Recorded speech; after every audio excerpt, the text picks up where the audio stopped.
It was just after 7 in the morning when the sun began to rise behind the city skyline, spreading soft gold across the quiet streets. The air was cool, the kind that makes you breathe a little deeper. Inside a small brick house at the edge of town, a man in his early 50s buttoned up his navy blue shirt and looked at himself in the mirror. His eyes were calm, thoughtful, and carried the kind of steady focus that only comes from years of service. He had worked for the Bureau for more than 20 years. People at work respected him for being patient, fair, and brave when things turned dangerous. But at home, he was known for something much simpler: his gentle humor and the way he always stopped to talk with his neighbors. To anyone who met him, he was the kind of person who made you feel safe just by being around. That morning, he was off duty. It was his one quiet day of the week, and he planned to drive out to see his sister and her kids in the next town over. He had promised his niece he would help fix her old bicycle, the one that had a chain slipping off every few miles. He smiled as he packed his small toolkit in the trunk. Little promises like that mattered to him. Before leaving, he poured himself a cup of coffee and stood by the window for a moment. Across the street, the old maple trees were beginning to lose their leaves. A few neighbors were already outside, starting their cars, heading to work. Life looked ordinary, peaceful, predictable. He liked it that way. When he finally got into his car, he played a bit of old jazz on the radio, soft trumpet, smooth rhythm, and started driving. The highway wasn't busy yet, and the ride felt easy. He thought about the past week at work, the meetings, the reports, the small victories that no one ever hears about. He wasn't one to brag. The real reward for him was knowing that he had done his part to keep people safe. About 20 minutes into the drive, he decided to take a quieter route through a suburban area he didn't usually pass. The trees on both sides of the road made a tunnel of green and orange leaves, and sunlight flickered through like moving glass. He lowered the window slightly to let the fresh air in. He noticed a local police car parked at an intersection up ahead. He didn't think much of it. He always respected local officers and often worked with them on cases. He gave a polite nod as he drove by, but a few seconds later he saw the same patrol car pull out behind him. At first he assumed it was just coincidence. Maybe they were heading the same way, but after a mile the car was still behind him. He checked his mirror again. The cruiser was following at the same distance, not trying to pass. He felt a small, quiet unease grow in his chest. He double-checked his speed. He wasn't doing anything wrong. He hadn't broken any traffic laws. The taillights were fine. He had checked them just a few days before. Still, the police car stayed close. He kept driving calmly, reminding himself that maybe the officers were just being cautious or running a routine patrol. Still, the feeling of being watched never sits easy on anyone, no matter how disciplined you are. Then the lights flashed. Red and blue filled his rear window. He pulled over slowly to the side of the road, signaling properly, keeping his hands on the steering wheel. His heartbeat stayed steady, but he felt that familiar heaviness in his chest, something he had seen happen to others too many times. The patrol car stopped behind him. 2 officers stepped out. Both were young, maybe in their early 30s. One stood a little behind the other, hand resting near his belt. The one in front walked toward his window. The man lowered it halfway and greeted the officer politely. "Good morning, officer. Is there a problem?" The officer didn't smile. He looked sharp, serious, and slightly impatient. "License and registration," he said in a flat voice. "Of course," the man replied, keeping his hands visible. "May I ask what this is about?" "Broken taillight," the officer said quickly as if reading from a script. That surprised him. He had checked the lights the previous evening, but he didn't argue. He reached slowly toward the glove box. "I'll get my registration, sir," he said calmly. The second officer shifted position, watching closely. He found the registration and handed it over, along with his driver's license. Then he added in the same polite tone, "Just so you know, I'm with the Bureau." He reached for his wallet and showed his identification card, the official one that clearly stated his position. For a moment, the officer's expression didn't change. He just glanced at the card, then looked back at him. "You think that makes you special?" he said. The question caught him off guard. "No, sir," he answered evenly. "I just thought it would clarify who I am." The first officer walked back toward the patrol car, taking the license and registration with him. The second officer stayed by the rear of the vehicle, still watching. Inside the car, the man took a slow breath. He had dealt with tense situations before, but usually he was the one giving instructions, not sitting in the driver's seat.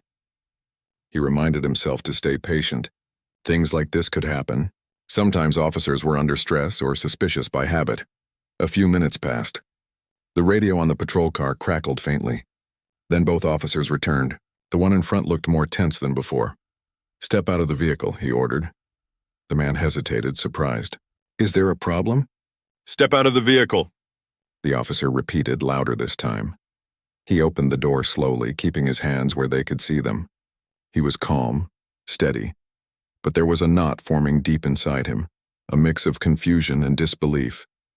When he stood up, he could see that both officers were uneasy, exchanging looks. He stayed silent. "Turn around," one said. He complied, still trying to understand what was happening. He hadn't raised his voice, hadn't moved suddenly, hadn't done anything that could be mistaken as a threat. He spoke softly. "Officer, if you'll allow me to explain—" "Don't talk," the first officer cut in. There was a long pause. Cars passed slowly on the opposite side of the road, people glancing curiously before driving on. The man felt a sting of humiliation, not because of pride, but because he couldn't believe this was happening in broad daylight, to someone who had served the law his entire adult life. After what felt like forever, one of the officers returned his documents. "You can go," he said curtly. The man nodded once quietly. He got back into his car, closed the door, and sat there for a moment, letting his hands rest on the steering wheel. His reflection in the rearview mirror looked calm, but his eyes told another story. Hurt, disappointment, and disbelief all at once. He started the engine, checked his mirrors, and merged back onto the road. The patrol car didn't follow this time. The jazz on the radio was still playing, but the music no longer sounded the same. It floated in the air, distant, almost meaningless. He turned it off. For the next few miles, he drove in silence. He thought about everything that had just happened. He had done everything by the book. He had been respectful, cautious, and open about his identity. Yet still, he had been treated like someone suspicious. He tried to brush it off. He told himself that maybe it was just a misunderstanding, that maybe the officers were having a bad morning. But deep down, he knew it was more than that. It was the way they looked at him, the tone in their voices, the absence of even basic respect. It was something he had seen before, in stories and other people's lives, but had hoped he would never experience personally. By the time he reached the next town, the sun was higher in the sky. He stopped at a small diner by the highway to get some breakfast and clear his thoughts. The waitress greeted him kindly, poured him coffee, and asked how his morning was going. He smiled faintly and said, "It's been interesting." She laughed lightly, not knowing what he meant. He didn't explain. He just sat quietly, stirring his coffee and watching the people around him. Families, truck drivers, young couples planning their day. Everyone looked normal, peaceful, unaware of how quickly an ordinary morning could turn into something else. He thought about calling his sister to tell her he'd be a bit late. But he decided not to. There was no point in worrying her. He'd just say there was traffic. When he finally finished his breakfast and went back to his car, he took a long breath before turning the key. He told himself to let it go, to focus on the good part of the day waiting ahead. But as he pulled onto the road again, he couldn't shake the feeling that the world he had believed in, the world built on fairness and order, had just cracked a little. He had faced danger before, but this felt different. It wasn't about crime or enemies or missions. It was about trust. Trust between people who wear the badge and those who obey it. And for the first time in a long career, he wondered if that trust was as strong as he had always believed. The drive after breakfast felt calmer. The man tried to leave the earlier incident behind. He told himself that one uncomfortable moment shouldn't ruin the rest of his day. The sky was bright, the air was cool, and the small towns he passed looked peaceful. He had always believed that patience was strength, and this was one of those moments to live by that belief. He was about 20 minutes from his sister's house when he turned onto a quiet stretch of road that cut between two neighborhoods. The houses here were newer, with wide lawns and small trees just starting to grow tall. It was the kind of street where kids played basketball in the driveway, and neighbors waved at each other from across the yard. He slowed down as he entered the area. It was a habit. He always drove carefully through residential streets. The radio played softly, a steady rhythm that matched the sound of his tires on the road. He even caught himself humming a little. Then, in his rearview mirror, he saw something that made his heart sink, flashing lights again. Red and blue. At first, he thought it couldn't possibly be for him. He checked his speed. He wasn't even close to the limit. There were no turns, no signs he had missed. Still, the lights stayed behind him, getting closer. He sighed quietly and pulled over once more. The same feeling from earlier, disbelief, frustration, confusion, washed over him again. He took a deep breath and reminded himself to stay calm. He kept his hands on the steering wheel and waited. 2 officers stepped out of the car. They looked different from the ones that morning, but the attitude was the same. Serious, tense, ready for confrontation before any words were even exchanged. One walked toward his car slowly, hand resting on his hip. The other stayed back watching. He lowered the window halfway and spoke first, trying to sound polite. "Good afternoon, officer. Is there a problem?" The officer didn't answer right away. He peered inside the car, scanning it from top to bottom as if searching for something wrong. Finally, he said, "License and registration." The man handed them over without a word this time. He didn't want to make the situation worse. The officer glanced at the license, then at the man, then back at the license again. "Where are you headed?" "Just visiting family in the next town," he replied calmly. "Where's that?" He gave the address. The officer didn't write anything down. He just stared for a second longer, then asked, "Is this your car?" "Yes, officer. It's registered in my name. You'll see that on the paperwork." The officer's expression didn't soften. "Wait here," he said, and walked back to his patrol car. The man looked ahead, watching a few leaves drift across the road. The sound of the police radio buzzed faintly behind him. He could feel eyes on him, and that same strange heaviness filled the air, like he was being treated as a suspect instead of a citizen. A few minutes passed. He thought maybe they were checking his ID or verifying his license. That was normal. But then, through the mirror, he saw one of the officers talking into his shoulder radio, his expression hard, almost agitated. Something didn't feel right. He adjusted his rearview mirror slightly, careful not to move too suddenly. The officer was pointing toward his car as he spoke, shaking his head like he didn't believe what he was hearing. Moments later, the first officer approached again, this time with a sharper tone. "Step out of the vehicle." The man turned slightly in his seat. "Is there a reason, officer?" "Just do as you're told," the officer said, his voice firmer. He nodded and opened the door slowly, keeping his hands visible. He knew the rules. Clear movements, calm words, no surprises. He stepped out and stood by the door. The officer moved closer, keeping a small but obvious distance, his posture tense. "I'm a federal agent," the man said gently. "If you'll let me show you my ID," the officer cut him off. "We already saw your license. Don't make this difficult." The man swallowed his frustration. He wasn't angry, just deeply tired. "I understand, officer," he said quietly. The second officer came closer now, hand near his radio. "What's he saying?" he asked the first. "He's saying he's federal," the first replied, almost with disbelief. "Federal?" the second officer echoed. "Yes, says he's FBI." The second officer frowned. "You sure about that?" "I saw some kind of badge, but I don't know if it's real." The man listened silently. He could hear every word. He took a slow breath and said, "I can verify that for you. My identification number is on file. You can call the Bureau's regional office. They'll confirm it immediately." But his words seemed to bounce off the air like they didn't matter. The officers exchanged another look, full of suspicion. Then, from behind, another patrol car pulled up. 2 more officers stepped out. Neighbors were starting to peek through curtains now, wondering what was happening. A few people stood near their fences, whispering quietly. The man could feel their eyes, too. Curious, confused, maybe even afraid. He stood there, steady but deeply aware of how quickly an ordinary afternoon had turned into something surreal. He hadn't raised his voice, hadn't moved suddenly, yet the atmosphere around him was thick with tension. One of the new officers walked over and asked what was going on. The first officer answered in a low tone. "He's claiming to be federal. Says he's FBI. Did you verify?" "We're checking." The new officer looked at the man carefully, then at the ID that was now sitting on the hood of the car. "That looks official to me," he said slowly, but the others didn't respond. The man stayed quiet. He had learned long ago that silence could sometimes calm things faster than words. After a few minutes, one of the officers finally radioed for confirmation. The man could hear bits and pieces of the conversation, names, codes, something about a call transfer. He waited patiently, trying to control the weight in his chest. He thought about his sister waiting for him, the kids probably already asking where he was.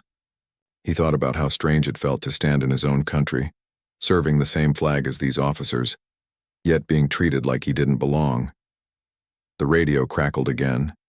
The officer stepped away to listen, nodded slightly, and came back with a different tone.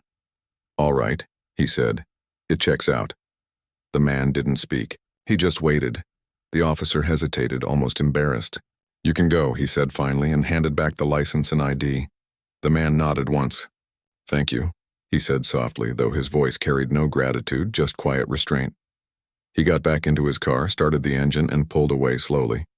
His hands were steady on the wheel, but inside he felt a mix of sadness and disbelief. As he drove, he thought about everything that had just happened. He wondered how many others had felt that same helplessness, that same sense of being misunderstood for reasons that had nothing to do with who they really were. The road stretched ahead, empty and silent. He didn't turn the radio back on this time. He didn't want music. He just needed quiet, the kind of quiet that lets you think. When he finally reached his sister's neighborhood, the kids came running out, waving and shouting happily. Their laughter was loud and full of life, and for a moment it washed away the heaviness of the day. He smiled and hugged them, pretending everything was fine. He didn't want them to know that anything had happened. To them, he was still the same strong, kind uncle who could fix bicycles and tell funny stories about work. Later that evening, as they all sat around the table for dinner, his sister asked, "You okay?" "You seem a little off," he smiled faintly. "Just a long drive," he said. She nodded, accepting his answer. The children laughed in the background. The smell of food filled the house, and for a while, everything felt normal again. But when night came, and he lay in the guest room trying to fall asleep, his mind wouldn't stop replaying the scenes. The flashing lights, the suspicion in their eyes, the tone of their voices. He had always believed that respect was something you earned through your actions. He had spent his whole career living by that rule. But that day had shown him something different, that sometimes, no matter how much good you do, some people will only see what they choose to see.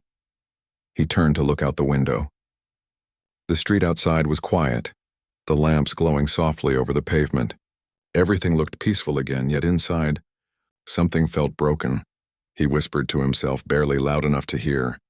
It shouldn't be this way. And as the night deepened, he made a quiet promise, not one of anger, but of determination. He would not let this be just another story forgotten by morning. The next few days passed quietly, or at least that's how it looked from the outside. The man tried to get back to his normal rhythm. Morning walks, reading the newspaper, checking in with colleagues over the phone. But inside, a storm was slowly building. He couldn't stop thinking about those stops on the road. They played in his mind over and over, every small detail replaying like a scene he couldn't walk away from. He wasn't angry, not yet. It was more like disbelief, mixed with a dull ache that wouldn't fade. Still, he had learned long ago to keep his emotions in check.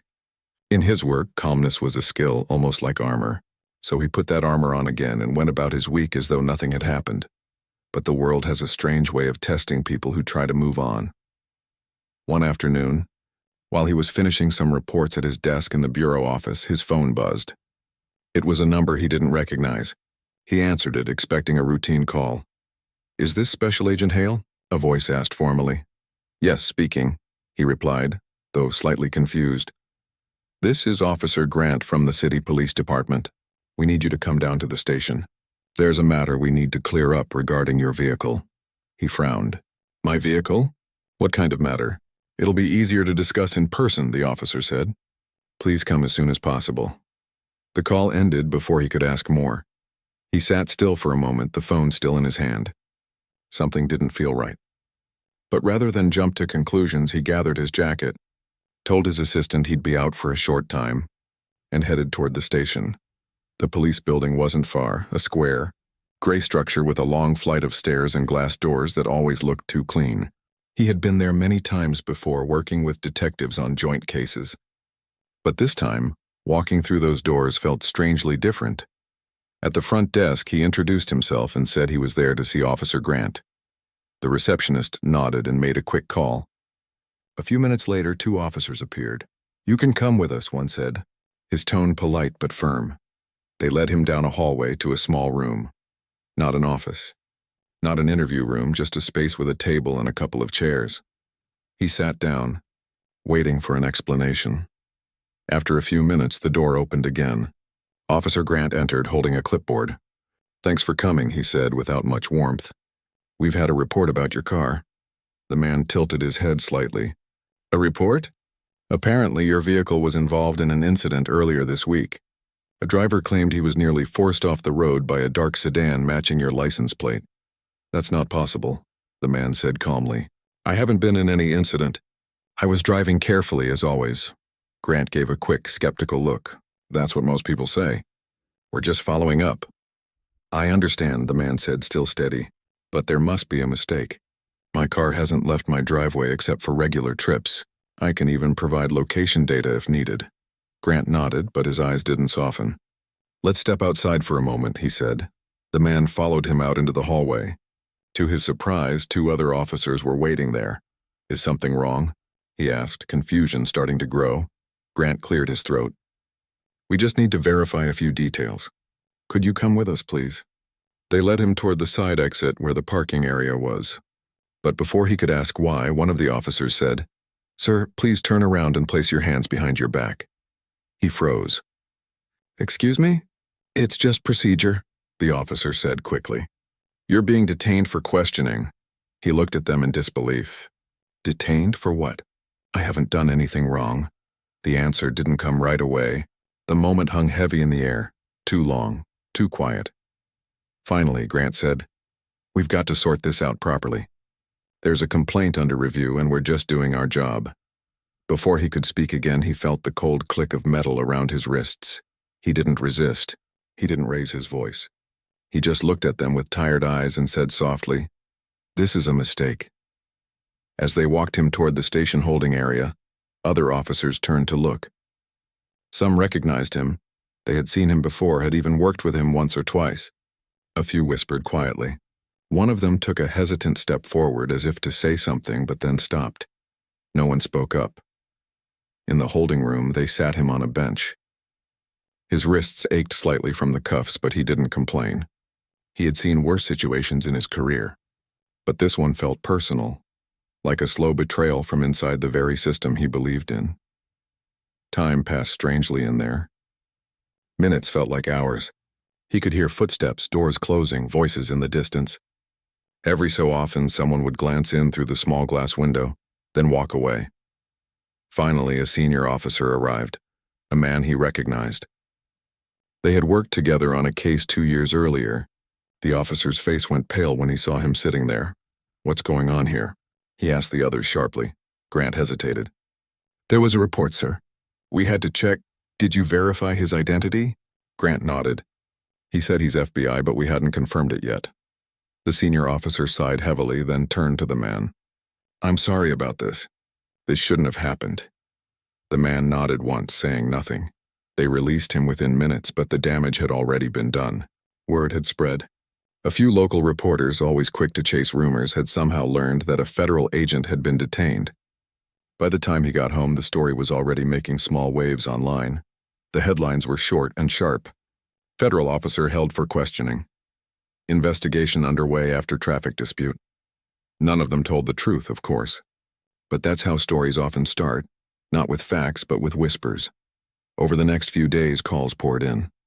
Some from colleagues offering support, others from superiors asking him to stay quiet for now. He understood what that meant. The Bureau wanted distance until things were settled.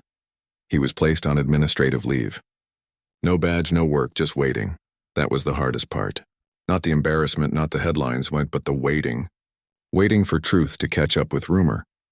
He spent most of those days at home, walking from room to room without purpose. The phone rang often. Sometimes from journalists, sometimes from old friends who didn't quite know what to say. His neighbors looked at him differently now. Some avoided eye contact. Others offered polite smiles that faded too quickly.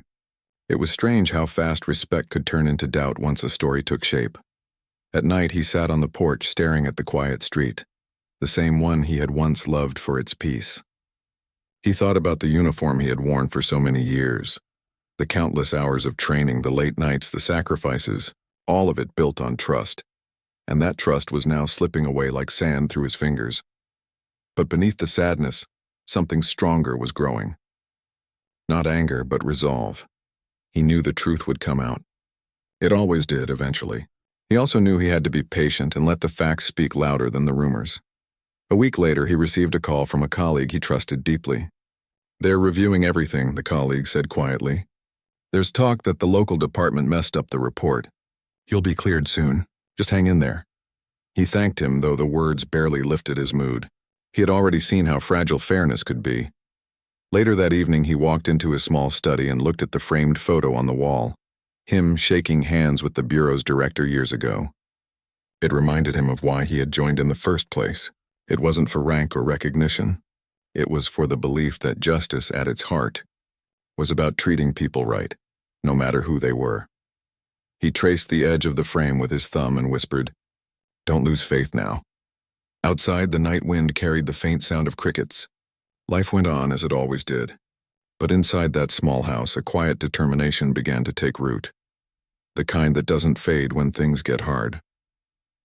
He didn't know it yet, but the story that had started with flashing lights was far from over. What came next would test not just his patience, but his faith in everything he stood for. The first few mornings after his suspension felt like waking up in someone else's life. No early alarms. No quick coffee before heading out. No sound of his work phone buzzing with updates from agents in the field. The silence was heavy, too heavy. He tried to keep himself busy, small chores, reading, going for walks.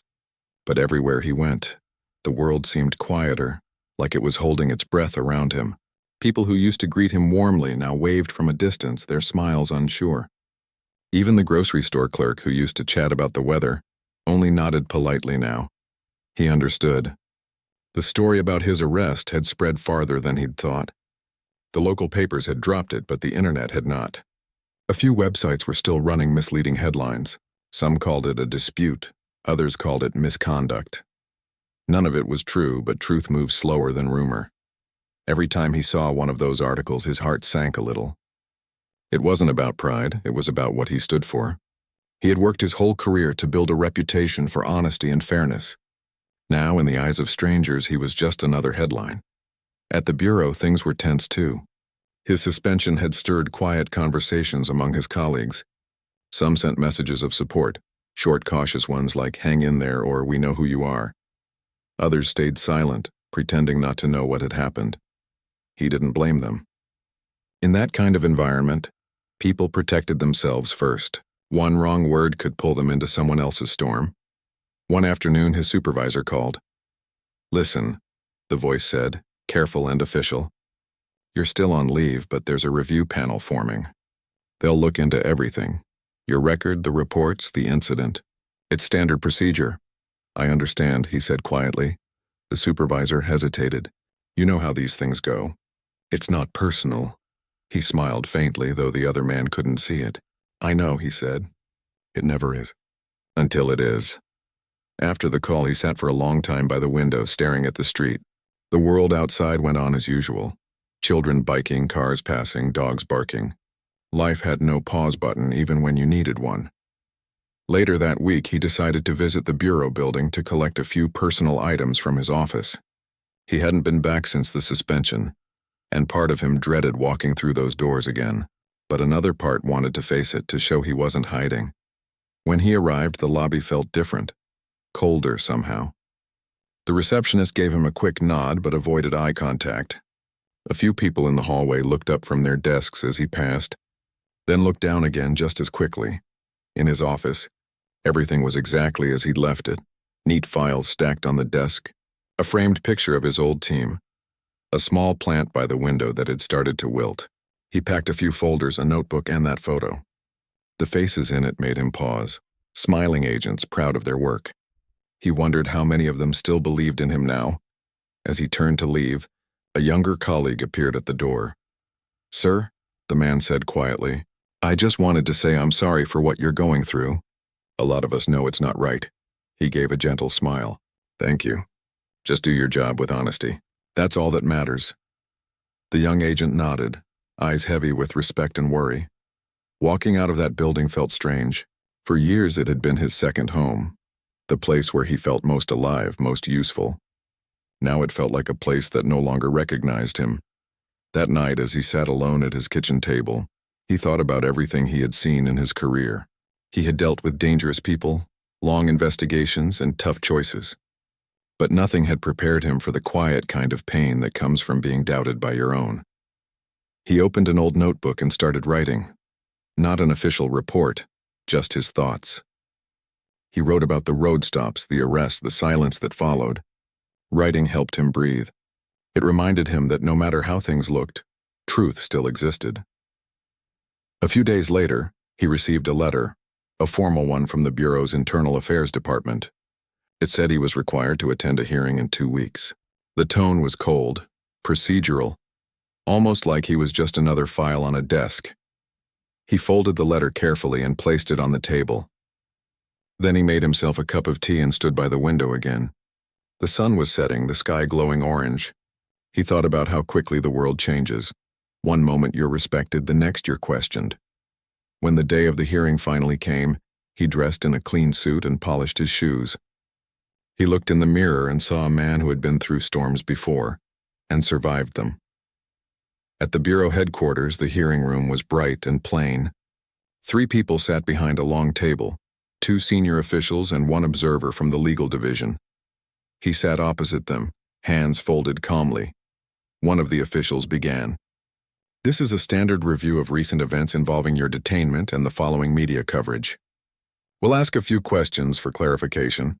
He nodded. "Of course." They asked about his interactions with the local police, his behavior during the incident, his communications afterward. He answered every question with the same quiet honesty he had always shown. But he could feel something unspoken in the room, a layer of politics beneath the professionalism. It wasn't just about facts anymore. It was about image. One of them finally said, "You understand that public perception affects the Bureau's credibility." "I do," he said. "That's why I've always carried myself in a way that protects that credibility." The official looked at him for a long moment, then nodded slightly. After the meeting, he stepped outside and stood on the steps for a while, breathing in the cold air. He didn't know what the decision would be, but he felt a strange peace. He had told the truth. That was all he could do. In the following days, the waiting began again. Every morning he checked his email for updates. Every evening he told himself to stop thinking about it, but of course he couldn't. One morning a news report appeared online. It mentioned his case briefly, stating that the Bureau was reviewing internal matters related to officer conduct. It didn't name him directly, but anyone who knew the story would recognize it. He closed the laptop and sat quietly for a long time. The hardest part about being in the right is having to wait for others to see it.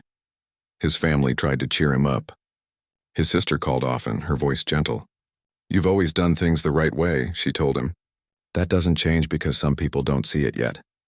He appreciated her words, but deep down he knew that reputations don't heal as easily as wounds. One evening, a knock came at his door. It was the same young agent who had spoken to him earlier. "Sir," he said, "I wanted to tell you. A few of us have seen the internal footage. It clears you, completely. You did everything right." The man's eyes softened. "Thank you for telling me. There's talk it'll go public soon," the young agent added. "Maybe then people will understand." After he left, the man sat down slowly, the weight of weeks finally easing a little. He looked at the empty teacup beside him and smiled faintly for the first time in a while. That night, he slept deeply. The next morning, the sun seemed a little brighter. There was still no official word from the Bureau, but he felt something shift inside him. Not relief exactly, but strength. The kind of quiet strength that comes from surviving disappointment and still believing in what's right. He went for a long walk through his neighborhood. A few neighbors nodded to him again, more naturally this time, Maybe they'd seen the small news updates. Maybe they just realized that the man they knew hadn't changed after all.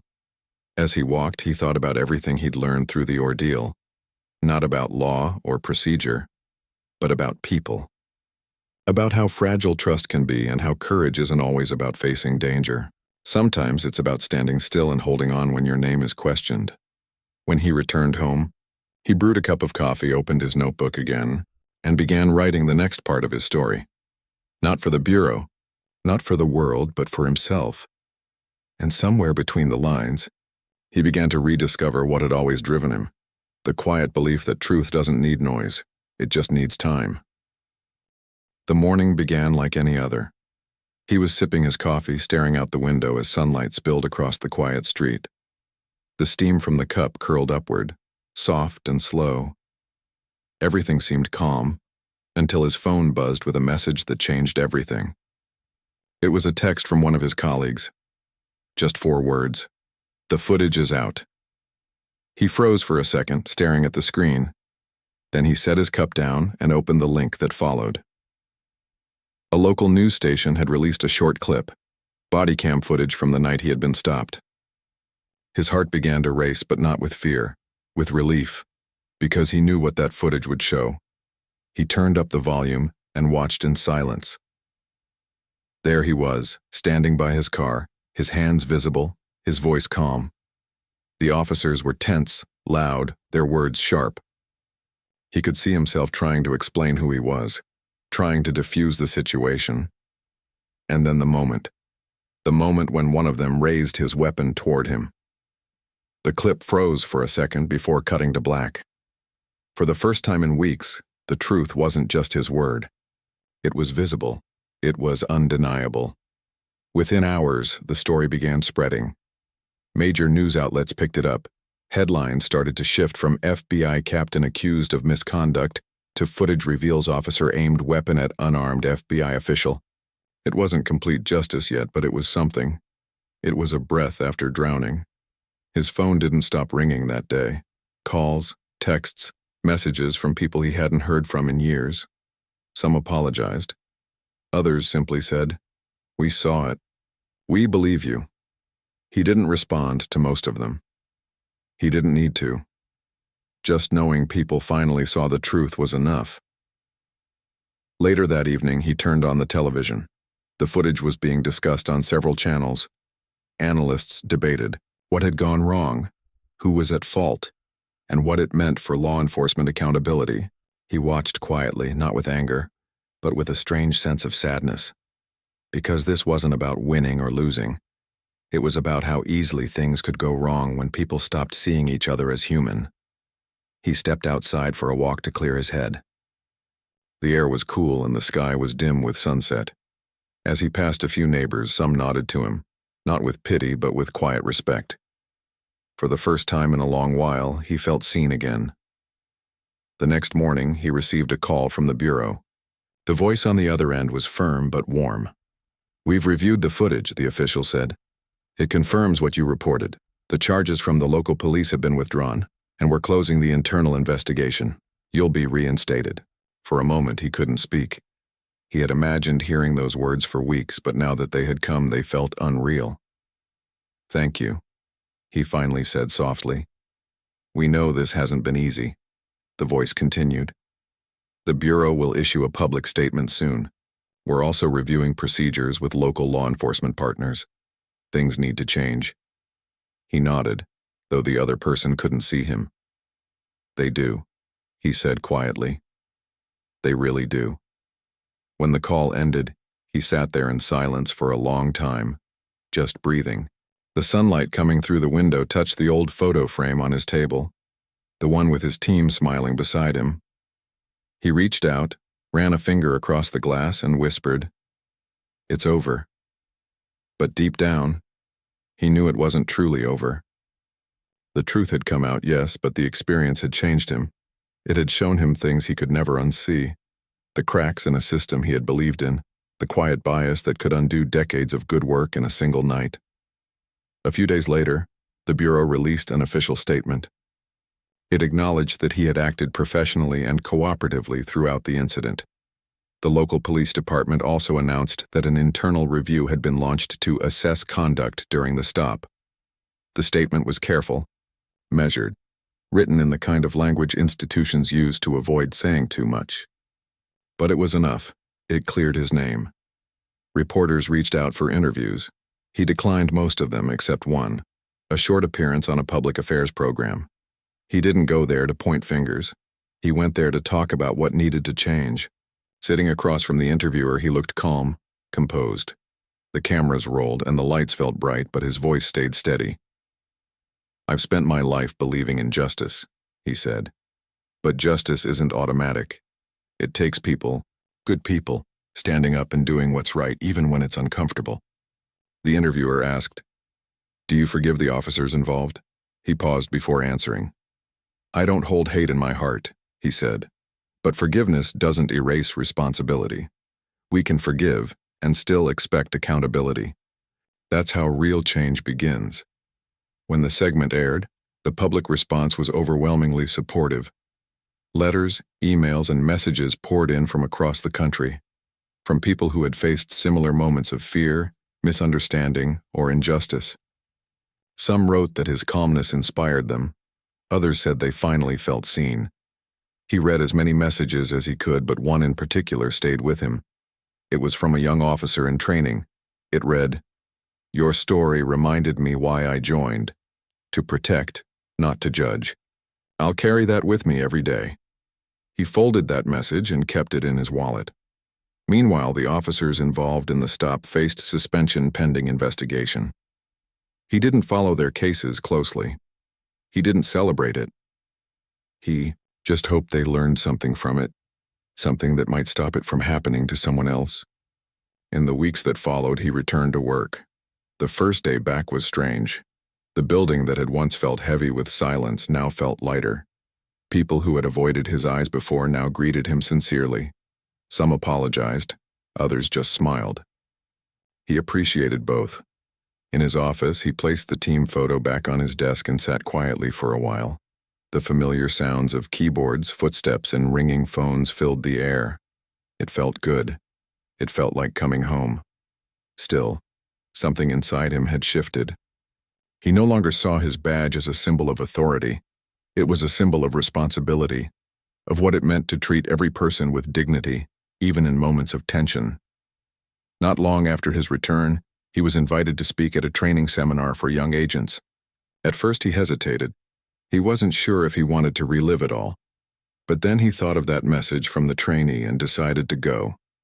Standing in front of the group, he spoke not from anger, but from experience.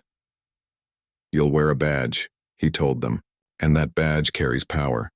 But power means nothing if you can't control fear, if you can't see the person in front of you as human." The room was silent. Every young face focused on him. "One night," he continued, "I was treated like a threat because of how I looked.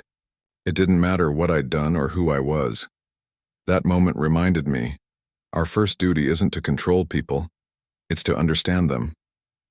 When he finished, the audience stood and applauded softly, not out of formality, but out of respect. A few of the young agents came up afterward to thank him personally. One of them said, "Sir, you made me think about what kind of officer I want to be." That night, he drove home under a clear sky. The city lights shimmered in the distance. For the first time in months, he felt truly free, not just from suspicion, but from the weight of silence. As he parked and stepped out of his car, he glanced down the quiet street. It was peaceful, almost too peaceful, reminding him of that day months ago when everything had changed. But now the memory didn't sting as much. It was part of him. A scar, yes, but one that reminded him of survival. Inside his home, he brewed tea and sat at his desk, opening his old notebook once again. The pages were filled with thoughts and reflections from the past few months. He turned to a fresh page and wrote a single line. "Truth has its own timing, but when it comes, it heals more than it hurts." He leaned back in his chair, smiled softly, and let out a slow, peaceful breath. The world outside was quiet again. Not the heavy kind of quiet from before, but the gentle quiet that comes after a storm. He knew there was still work to do, for himself, for others, for the system he still believed in. But now he carried something new inside him. Not bitterness, not pride, but clarity. And as the night settled around him, he realized something he hadn't said aloud before, that even after being broken by doubt and fear, he still believed in justice. Not because it was perfect, but because he still wanted to help make it better. Months had passed since the footage came out. Life had slowly begun to find its rhythm again. The noise of the media had faded, the headlines had changed, and people had moved on to new stories. But for him, the echoes of what happened never fully disappeared. They lived quietly inside him, like a reminder of both pain and purpose. He returned to work at the bureau, though he found himself seeing everything a little differently now. The same hallways, the same faces, but a different understanding of what justice really meant. He was respected again, even admired, but there was still a quiet distance between him and some people. Not out of hostility, more out of discomfort. It was as if his story made them look in the mirror, and not everyone was ready for that. He didn't hold it against them. He had learned that people face truth in their own time. One afternoon, while reviewing case files in his office, he received a call from the bureau's director. The voice on the other end was serious but respectful. "There's a congressional hearing next month," the director said. "It's about law enforcement accountability and use of force. They've asked if you'd be willing to testify." He leaned back in his chair, silent for a moment. Testifying before Congress wasn't a small thing. It meant telling his story again, not just to a few people, but to the whole country. "I'll do it," he said finally. "If my experience can help even a little, it's worth it." The following weeks were filled with preparation. He met with legal advisors, reviewed notes, and practiced his statement. But more than anything, he spent time reflecting, not just on what had happened, but on what he had learned. He didn't want his testimony to be about blame. He wanted it to be about change. When the day finally arrived, the hearing room was crowded. Cameras lined the back wall. Journalists whispered to each other, waiting for the session to begin. The long table where witnesses sat looked both powerful and intimidating. He adjusted his tie and took a deep breath. He wasn't nervous about speaking. He just wanted to make sure his words mattered. The chairman called his name, and he stood, walking slowly to the microphone. He could feel dozens of eyes on him, senators, representatives, reporters, and citizens watching from home. He sat down, adjusted the microphone slightly, and began. "Thank you for allowing me to speak today," he said in a calm, steady voice. "I'm here not as a victim, but as someone who still believes deeply in justice. I've served in law enforcement for more than 20 years. I've seen the best of it, and recently I've seen where it can go wrong." He paused for a moment, looking around the room. The air felt still. What happened to me wasn't just about one night or one mistake. It was about something deeper, about fear, perception, and how quickly judgment can replace understanding. I was stopped, treated as a threat, and arrested even though I did everything right. It wasn't until a camera showed the truth that I was believed. He spoke slowly, his voice never rising, but every word carried weight. "I'm not here to criticize officers. I've worked alongside brave men and women who risk their lives every day. But I am here to say this: training isn't enough if we don't also teach empathy. Law enforcement is not just about control. It's about communication, respect, and humanity." Some people in the audience nodded. Others simply listened, their expressions thoughtful. He continued, "When people see a badge, they should feel safe, not afraid. And when officers see a person, they should see a human being first, not a suspect. That's how trust begins. That's how it's protected." He shared a few quiet moments from his experience and the fear he felt when the gun was pointed at him, the loneliness of being doubted, the relief when the truth came out. But he spoke with dignity, never anger. His calmness drew people in more than any loud speech could. When he finished, the room stayed silent for a few seconds before the chairman spoke. "Thank you for your courage," the man said. "Your testimony reminds us that the system must always serve people, not power." After the hearing, several reporters tried to approach him, but he kept his responses short and polite. He wasn't interested in turning it into another headline. He just wanted people to think, to feel something, maybe even to change something. Outside the capital, the day was bright. The wind carried a soft chill. As he stood on the steps, a few younger officers approached him quietly. One of them said, "Sir, what you said in there, what it mattered." "It really did." He smiled gently. "Then maybe it was worth going through," he replied. That evening, he flew home. From the airplane window, the city lights looked like scattered stars below. He thought about how strange life could be. How one moment could nearly destroy everything and yet lead to something meaningful later. Back home, he returned to his small routines. Morning walks, quiet coffee, evenings writing in his notebook. But this time he felt lighter, not because everything was perfect, but because he had found purpose in the pain. Over the following months, he was invited to speak at community programs, police academies, and schools. He didn't accept all invitations, but he chose the ones that felt right, the ones where his story could plant a seed of understanding. At one seminar, he stood before a room of new recruits, young, eager faces looking up at him. He said, "When you wear that uniform, remember this: every person you meet has a story. Don't let fear or assumptions silence that story. Listen before you act. Respect before you command." A young recruit raised his hand. "Sir," he asked, "how did you stay calm when they treated you unfairly?" He thought for a moment before answering. "Because I knew who I was. When you know that, no one's misunderstanding can take it away from you." The room stayed quiet, and he saw something shift in their eyes, a deeper kind of understanding. Outside, after the session ended, one of the instructors said, "You're changing minds out there." "That's not easy to do," he smiled softly. "Change starts with one mind at a time," he said. At home, life was simpler now. The phone rang less, the noise faded. Sometimes, late at night, he'd sit by the window with a cup of tea, watching the street where it had all begun. The memory no longer brought pain, it brought peace. He realized that forgiveness didn't mean forgetting. It meant freeing yourself from the weight of anger. He had forgiven those who wronged him, not because they deserved it, but because he deserved peace. One afternoon, a letter arrived in the mail. It was from one of the officers involved in the incident. The letter was handwritten, the words uneven but sincere. It read, "I've had a lot of time to think about what happened. I was wrong that night. I was afraid, and I let that fear turn into judgment. I'm sorry. You didn't deserve that. I hope someday I can earn the kind of calm you showed." He read it twice, then folded it gently and placed it in the same drawer where he kept the young trainee's message from months ago. He didn't write back. He didn't need to. The apology itself was enough. As time passed, he decided to retire from active service.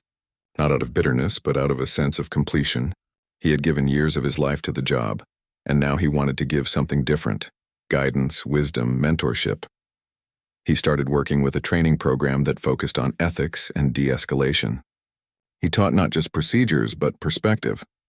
He taught young officers to pause before reacting, to think before judging, to remember the power of calm. It became his new purpose, shaping a generation that might prevent what happened to him from happening again. On his last day at the bureau, he cleaned out his office slowly. He took one last look at the badge on his desk, the same one he'd carried with pride for decades. He smiled softly and whispered, "We've been through a lot, you and I."